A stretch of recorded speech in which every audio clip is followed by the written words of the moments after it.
If you remember sneaking through the jungle, climbing the world's longest ladder, and getting creeped out by the Sorrow, then you grew up playing Metal Gear Solid 3 Snake Eater, and 21 years later this classic game has received a full next generation remake. And so in this video we're going to compare it to the original, highlighting the similarities, differences, and changes to try and figure out if this new version holds up to the legendary status of the original. Now this video is going to be split into two parts. First, I'm going to go over the general gameplay changes and then cover the story with full spoilers. But I will give everyone a warning when we get to that part. There is a ton of stuff to get through, so let's get straight into it. Now, like all Hideo Kojima games, the original Metal Gear Solid 3 is filled with secrets and Easter eggs right from the start, and I mean that literally. On the start screen itself, you can toggle the camo patterns, zoom in, and even speed up the action. The original game still used the Japanese button layout, meaning that the X and O functions were flipped. Plus, it gave you these choices which affected the stamina or made Snake wear the Raiden mask at the start. Now, Delta actually has two start screens. There is the new version which has the camera slowly move through the jungle, showing off all of the updated visuals. This version has kept all of the Easter eggs from the original mapped onto the same buttons. You can zoom in, slow down, and even change the colors. But Delta also includes the legacy start screen with all of its bells and whistles, which can be triggered if you play the game on legacy mode, which we will talk about in a second. The menu is a faithful modern reimagining of the original. This time around you get a choice of all the main entries from the MGS series, each one giving you different equipment from the start. Now, in typical Metal Gear fashion, the original started with a super long, super stylish cinematic sequence, which sees Snake briefed and then infiltrate the jungle. In addition to the full-on cutscenes, MGS3 would sometimes use stock footage or Yoji Shinkawa artwork for the scenes filled with exposition or a lot of talking. The cinematics would also have sections where you can press the R1 button, allowing you to see through Snake's eyes. And almost every single one of these would have some kind of Easter egg, like this one with the Fox logo on the parachute. And as I mentioned earlier, if you choose the MGS2 option, Snake would be wearing a Raiden mask which he'd have to remove in a special cutscene. As for Delta, it's running an Unreal Engine 5 with all new character models, textures, and effects. However, Konami essentially remade the original cutscenes shot for shot inside the new engine, going as far as reusing the original mocap performances from Snake Eater, which can feel a bit stiff or over-exaggerated at times when paired with the new character models. Plus, Delta also reuses the original soundtrack and voiceover tracks, but this time around the character models actually lip-sync properly to the English voiceover track. From my mentor. Delta still uses the same stock footage and 2D artworks for some of the cutscenes, which remain unchanged. And all of the first-person sections are intact in the same places that you remember them. Plus, Snake does still wear the Raiden mask if you choose MGS2 as your favorite. As for the character models, I thought they did a good job of keeping the stylized look from the originals while bringing the appearances up to a modern standard, especially with Snake. Okay, but what about the actual in-game visuals? Well, being the second series entry on the PS2 and releasing in the latter half of the console's life cycle meant that Kojima Productions were able to squeeze as much juice from the PlayStation 2 hardware as possible, resulting in MGS3 being one of the most graphically impressive games in the console's library. Don't get me wrong, it still very much looks like a PlayStation 2 game, but the developer's clever use of textures and pre-baked lighting, along with a lower native resolution which hid some of the imperfections, gave Metal Gear Solid 3 a visual fidelity that I think still holds up. Now, Delta takes the same approach to its in-game visuals as it does to the cutscenes. The familiar foundation now rebuilt with crisp Unreal Engine 5 graphics. And you can tell Konami put a lot of effort into making us old-school fans go wow the moment we step into the jungle, with its enhanced lighting, rich particle effects, and dense foliage that gets caught in Snake's camo. My god, look at the mud. It's beautiful. Look, he's still covered in it in the cutscenes. Now, all of these modern visuals are missing that stylized look with its pre-baked lighting and washed out filters from the PS2 original,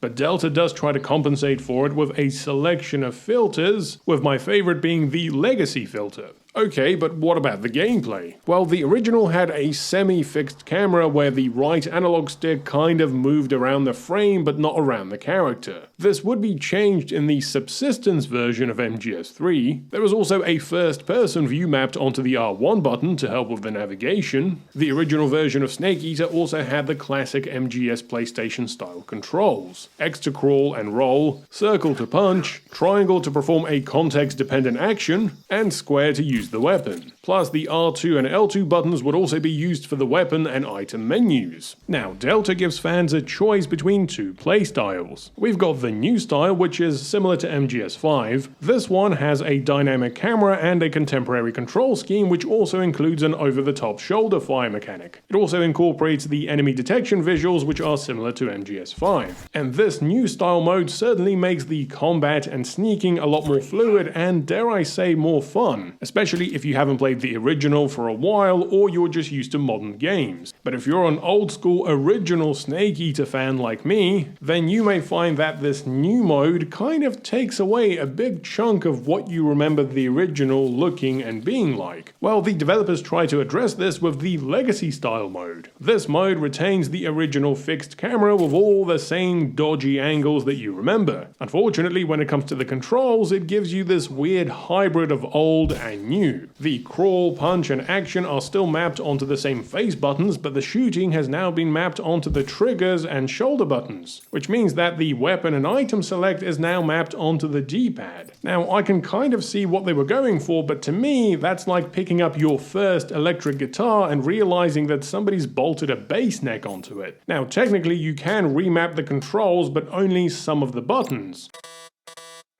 Now, the original Snake Eater took a lot of the classic Metal Gear elements and reworked them to fit in with the 60s aesthetic. For example, the Soliton radar from the previous games was replaced with a simple sonar and motion detector which were accessible from the item menu. Likewise, the codec system returned, but it was a lot closer to a two-way radio this time. Still, the designers worked out a way to integrate a visual element by showing a stylized outline of Snake during the conversations. In Delta, the codec, or radio as it's now called, is no longer mapped onto the select button because that button doesn't exist anymore. Instead, pressing down on the D-pad brings up a mini menu where you can call your contacts or dial the frequency with the analog stick. And I think this is a really nice touch. But if you're still set in your ways, you can pull up the old-fashioned screen and use the traditional controls. As for the sonar and motion detectors, they return unchanged, but Delta does introduce a compass item in the easier difficulties, and this pretty much acts as a waypoint. But despite being firmly rooted in classic Metal Gear gameplay, Snake Eater did introduce a whole variety of new features to the series. Many of them were accessible via the survival viewer mapped onto the start button. We have the backpack system, which enables you to swap out weapons and items that Snake carries. Also, the total weight of whatever Snake is carrying will affect his stamina and speed. Snake Eater also introduced the camo system. The icon in the top right corner showed you how much Snake blended into the environment, which could be altered by changing his camo. This applied to both face and body. Look, we've got the woodland, the splinter, and even yeah, let's not do that one. The European version also included some of the country's flags. Okay, I am completely invisible. God damn it. There's just too many of them. It's time to use another new feature, the fake death pill. And playing this as a kid, was anyone else too stupid to realize that you had to use the revival pill and would just end up pressing the continue button to restart the entire level? And once again, all of these new features are filled with Easter eggs, like spinning Snake in the survival viewer to make him vomit. Now, Delta's survival viewer is very faithful to the original. Its visual design has been slightly optimized to make better use of the high-resolution screens. The backpack mechanic remains unchanged, letting you swap out your equipment while keeping an eye on the weight. And this time around, you can see 3D models of your equipment right from the selector. The same is true about the camo system. All of the classic uniforms are back, as well as the face paint. But Delta being a modern game, there's plenty of new DLC camo. For example, my review copy copy came with these Peace Walker uniforms that minimize damage or make your footsteps quieter. There's also an unlimited grenade uniform, a golden outfit which I guess is a nod to Goldfinger, and this crocodile suit which makes all food taste great. Plus, check out the shades. And just like the codec, there is now a shortcut camo menu which lets you select some pre-picked combinations. Hello fellas. They don't seem to be fazed by a naked golden man running through the jungle. And yes, the fake death pill still works the same as before. And yes, you can still make Snake vomit after spinning him in a survival viewer. MGS 3 would also rework the health system by introducing the stamina bar. Instead of just consuming rations to refill your health, Snake now ate food which filled his stamina bar, which in turn replenished his health bar. Or you could just find the magical codec frequencies that played music which refilled your stamina. But obscure Easter eggs aside, a big part of the game revolved around Snake eating everything and anything he could find in the jungle. Shooting or stabbing the flora and fauna would turn them into these rations which could be consumed at a later time, accompanied by a quick food review from Snake. You could also use the tranquilizer to store them in a cage for later use. And yes, you could even eat the crocodiles. Jeez, I forgot how fat they were in this game. Oh no, he heard me. It's okay, I'm just gonna take a nice nap. Oh! Ow! Wow, Big Boss, the greatest hero of all time, gets killed by a fat croc 2 minutes after landing in the Soviet Union. Time paradox indeed. I know, I'll set this wasp nest on him. No, don't get me, get the croc. Oh, Mr. Crocodile, I've got a snack for you. That's right, big boy, open wide.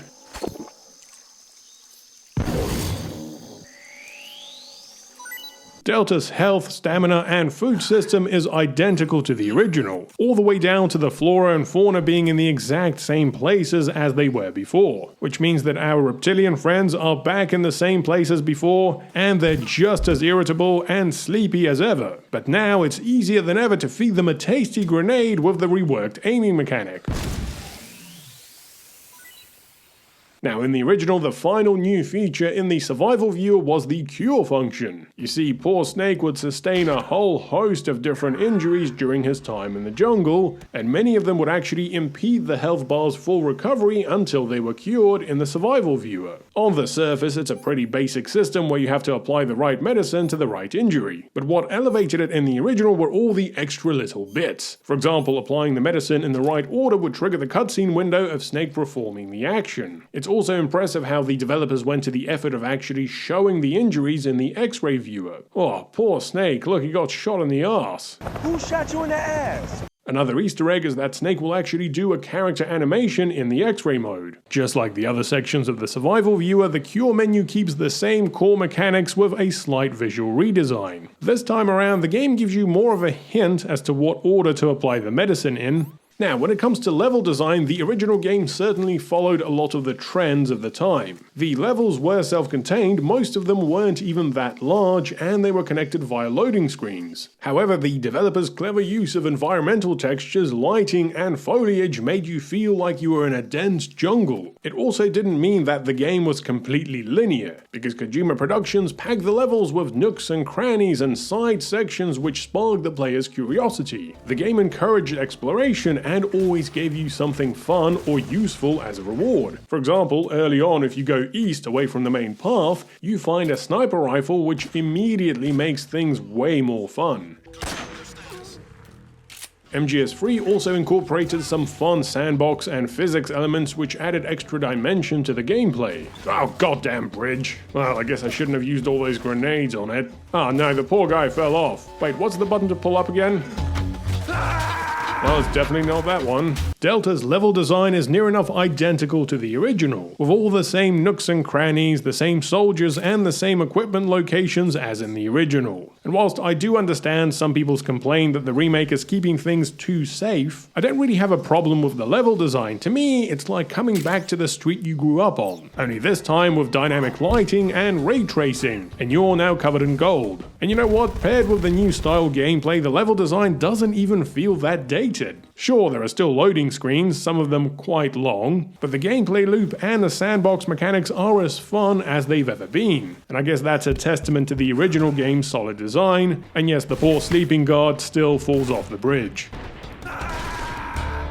The original Snake Eater also overhauled the series' combat by introducing the CQC system. Using the left analog stick in conjunction with the PlayStation 2's pressure-sensitive buttons allowed for Snake to disarm, interrogate, and neutralize your opponents. Now, the system always looked cool in the trailers, but those of us with fat fingers could never quite get the hang of it. Now, in addition to the hand-to-hand combat, the original game also had an extensive arsenal of weapons that Snake acquires as he progresses through the story. From pistols and handguns to sniper rifles, automatic rifles, rocket launchers, explosives, and much more. This extensive arsenal also added a whole new level of variety to the gameplay, giving the player many options in how to advance through the game. From a stealth-based non-lethal approach, to guns blazing, and everything in between. Now, Delta retains the same CQC system from the original, but because modern controllers don't have pressure-sensitive phase buttons, the system has been altered slightly. Overall, I think it works really well, at least in the new style mode. Unfortunately, the legacy mode is a bit of a nightmare. Half the time, I'd find myself holding down 5 buttons, too scared to let go of any of them because I didn't really know what they did. Both modes now also have a dedicated stalk button which helps Snake sneak up to his enemies. And speaking of enemies, some of them now carry these film reels which you can collect to unlock cutscenes in the secret theater. Plus, there are now rubber ducks scattered throughout the game in addition to the classic green frogs. All of the weapons from the original game return in Delta, but this time around they do feature bullet drops in the new style mode. Something that's most noticeable with the tranquilizer.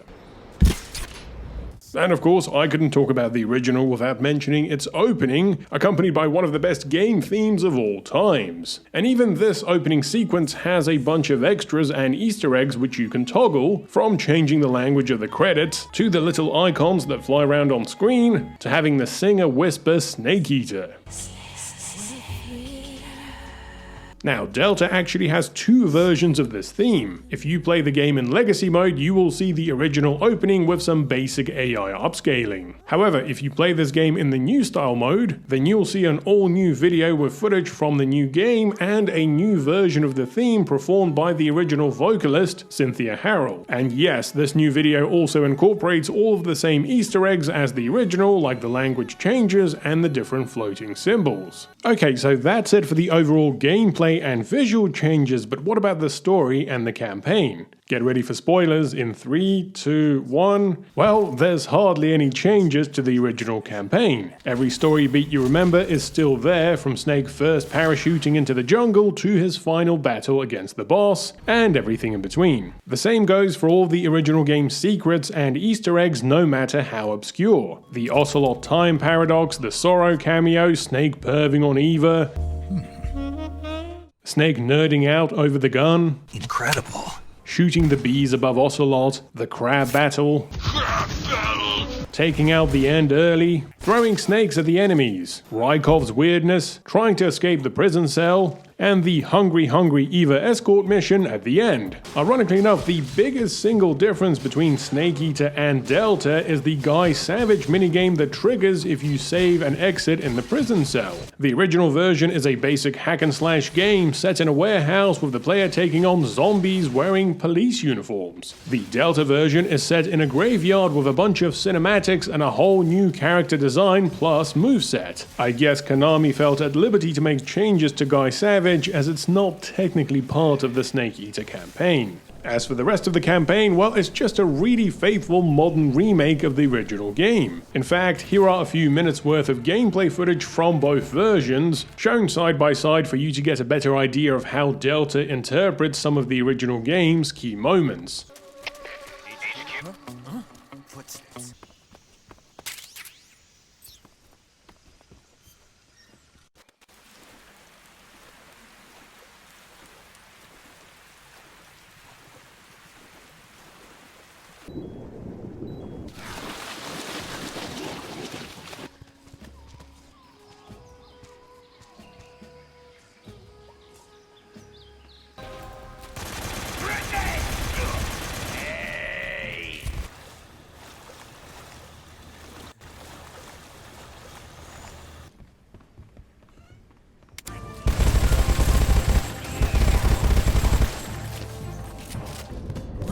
thrill with darkness and silence through the night. What a thrill. Control here. We're under fire.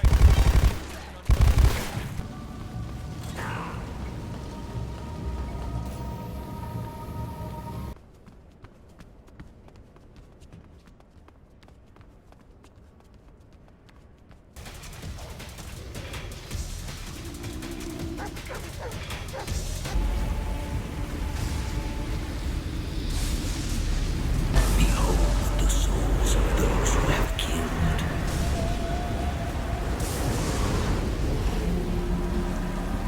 Yes.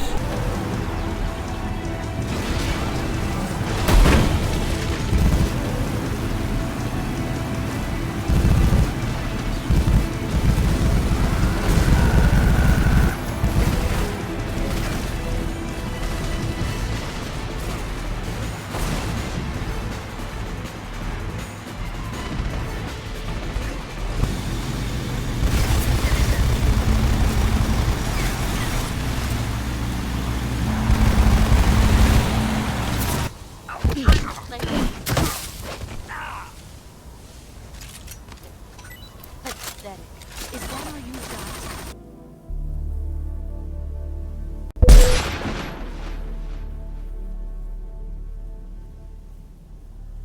And so there we have it, the original Snake Eater compared to Delta. So, is the remake any good? Well, it's certainly faithful, some would argue too faithful, but honestly, I don't think Konami had much of a choice. Over the last 2 decades, Metal Gear Solid 3 has cemented itself as a gaming legend, standing alongside titles like Ocarina of Time and Final Fantasy VII. And we all remember the strong fan reaction when Square chose to radically reinvent FF7 with the remakes. You see, MGS 3 is such an expansive game, packed with secrets, Easter eggs, and unforgettable moments, and attempting a ground-up reimagining would have inevitably meant leaving things out, and in turn risking the ire of the passionate fandom. To make matters worse, the original creator wasn't even involved this time. So Konami went with the smart approach, update the visuals, refine the controls, but preserve the core experience intact, quirks and all. And for the most part, I think it worked really well. The only thing that I personally miss is a true classic control scheme in the classic mode. But aside from that, Delta is a really good remake, one that gives the original masterpiece a fresh lease on life, whilst wisely stepping aside when it matters to remind us why we fell in love with the original in the first place. But that's just my take. Please let me know your thoughts on Metal Gear Solid 3 Delta in the comments below.